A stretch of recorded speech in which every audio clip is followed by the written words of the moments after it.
What is up, ladies and gentlemen? Welcome back to the Brandon Coin YouTube channel. I hope everybody's having a great day, and I figured I would answer some questions that I've seen pop up here lately. So I noticed I've gained a lot of subscribers in the last couple months. I've been gaining around 2,000 to 3,000 a month, and I thank you guys, but there's been quite a few people that have reached out and they're like, are you a full-time YouTuber? Is this what you do for a living?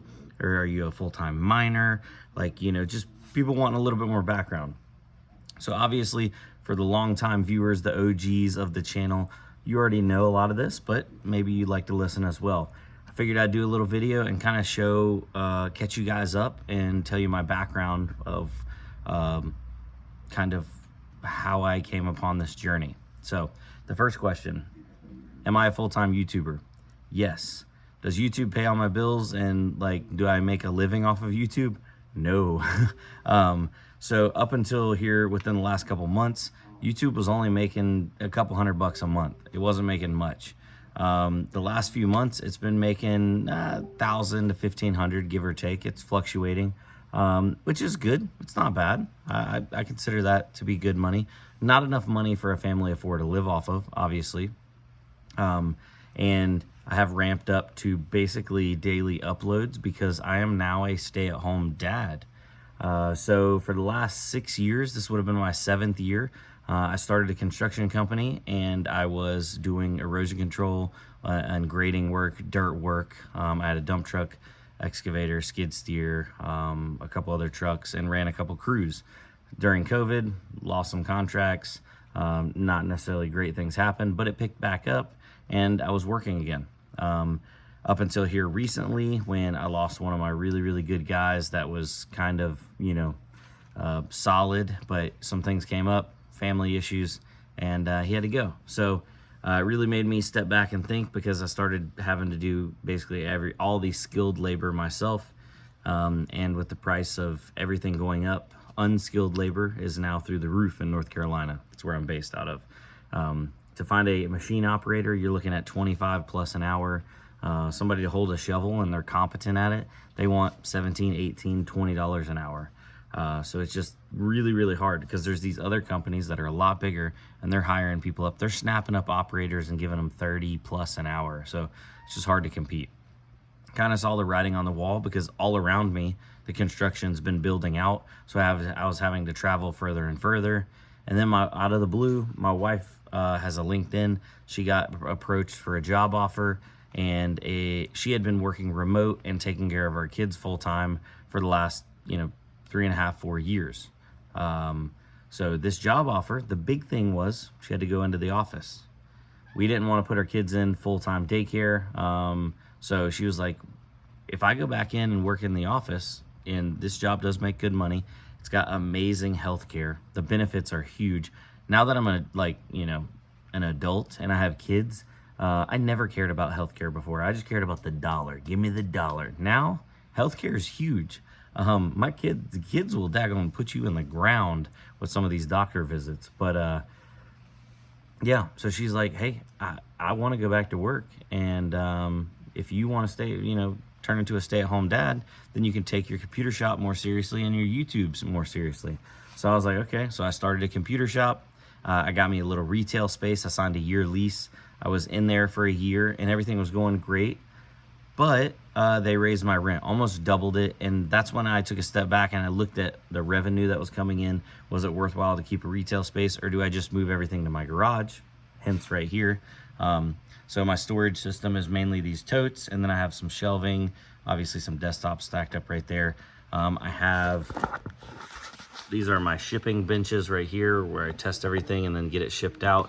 And then I just have some more storage right here in front of me that I was propping my phone up on. So I moved everything back here to my garage. Let me see if I can get it propped back up. Oh no, I can't. How did I have it propped up? I guess that'll work. So I moved everything back here to my garage, and I've just been concentrating on spending more time with the family and the kids. I enjoy it. I love it. My wife works amazing hours, so she's home by like 3 p.m. because she goes in early.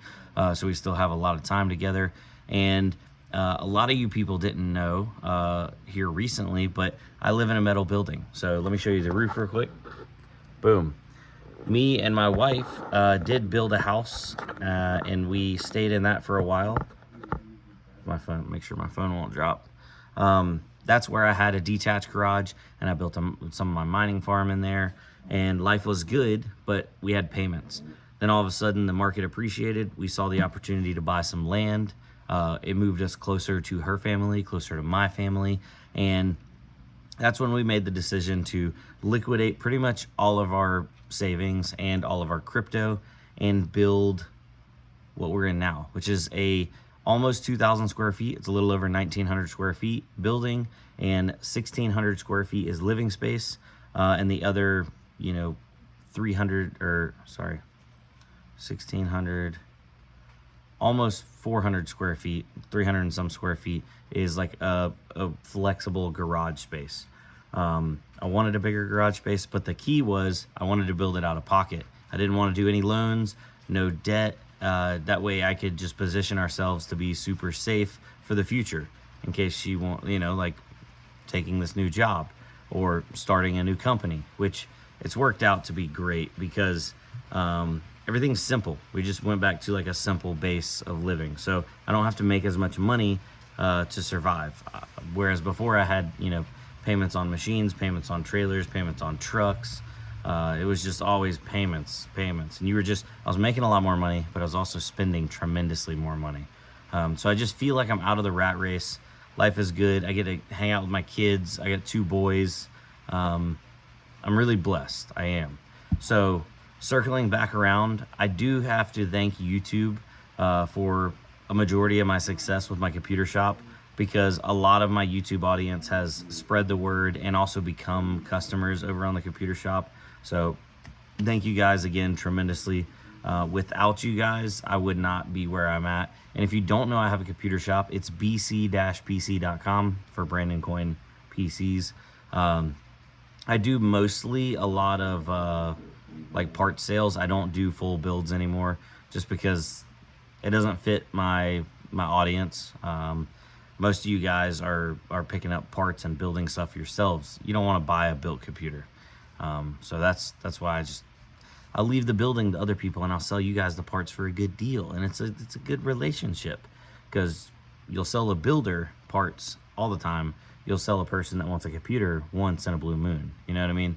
So once I understood that like dynamic and business mindset, I was like, okay, well, we'll scale this up a little bit. We'll get some more parts in. But I don't want to get too big to where I can't handle it by myself. So I've been towing that fine line and kind of going back and forth, making sure I can keep a actual reasonable amount of profit into it.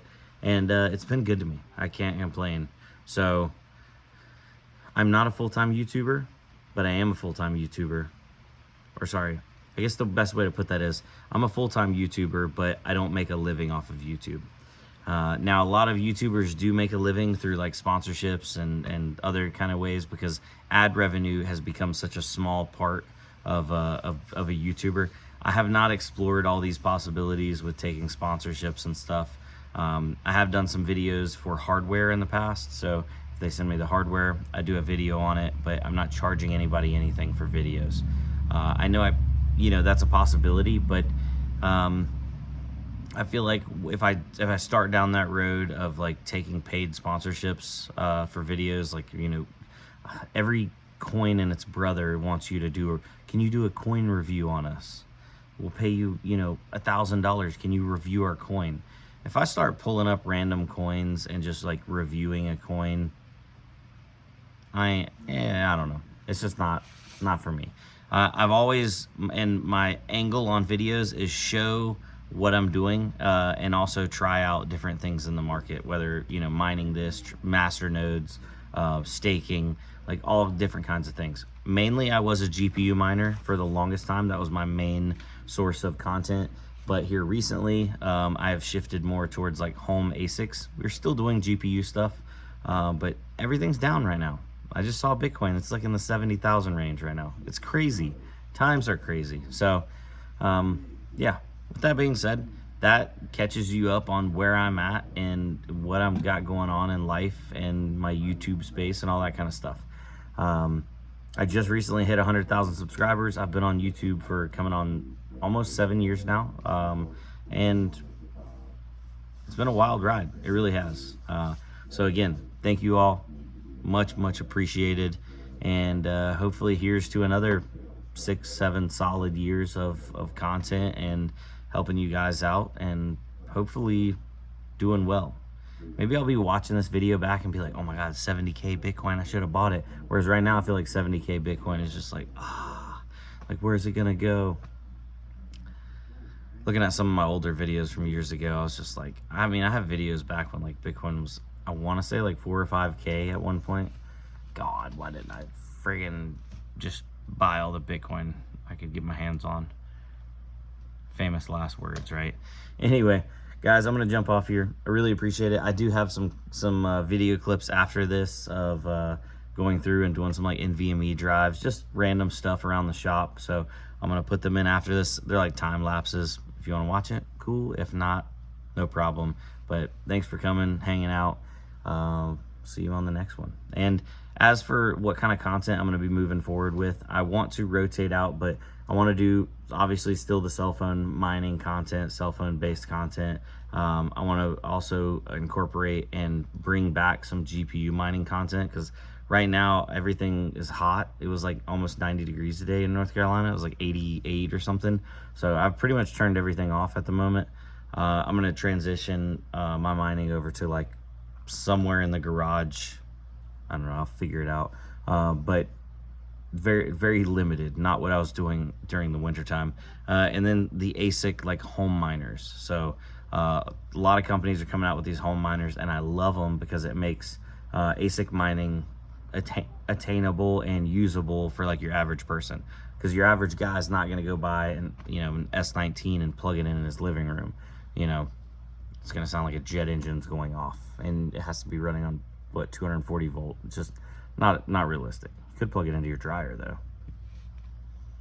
Yeah, the dryer plug, the big one. Anyways, I'm gonna jump off here, guys, and enjoy these clips. I'll see you on the next one. Bye.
By the way, if you need some NVMe drives, go to bc-pc.com. My link is down below in the description. I can hook you up.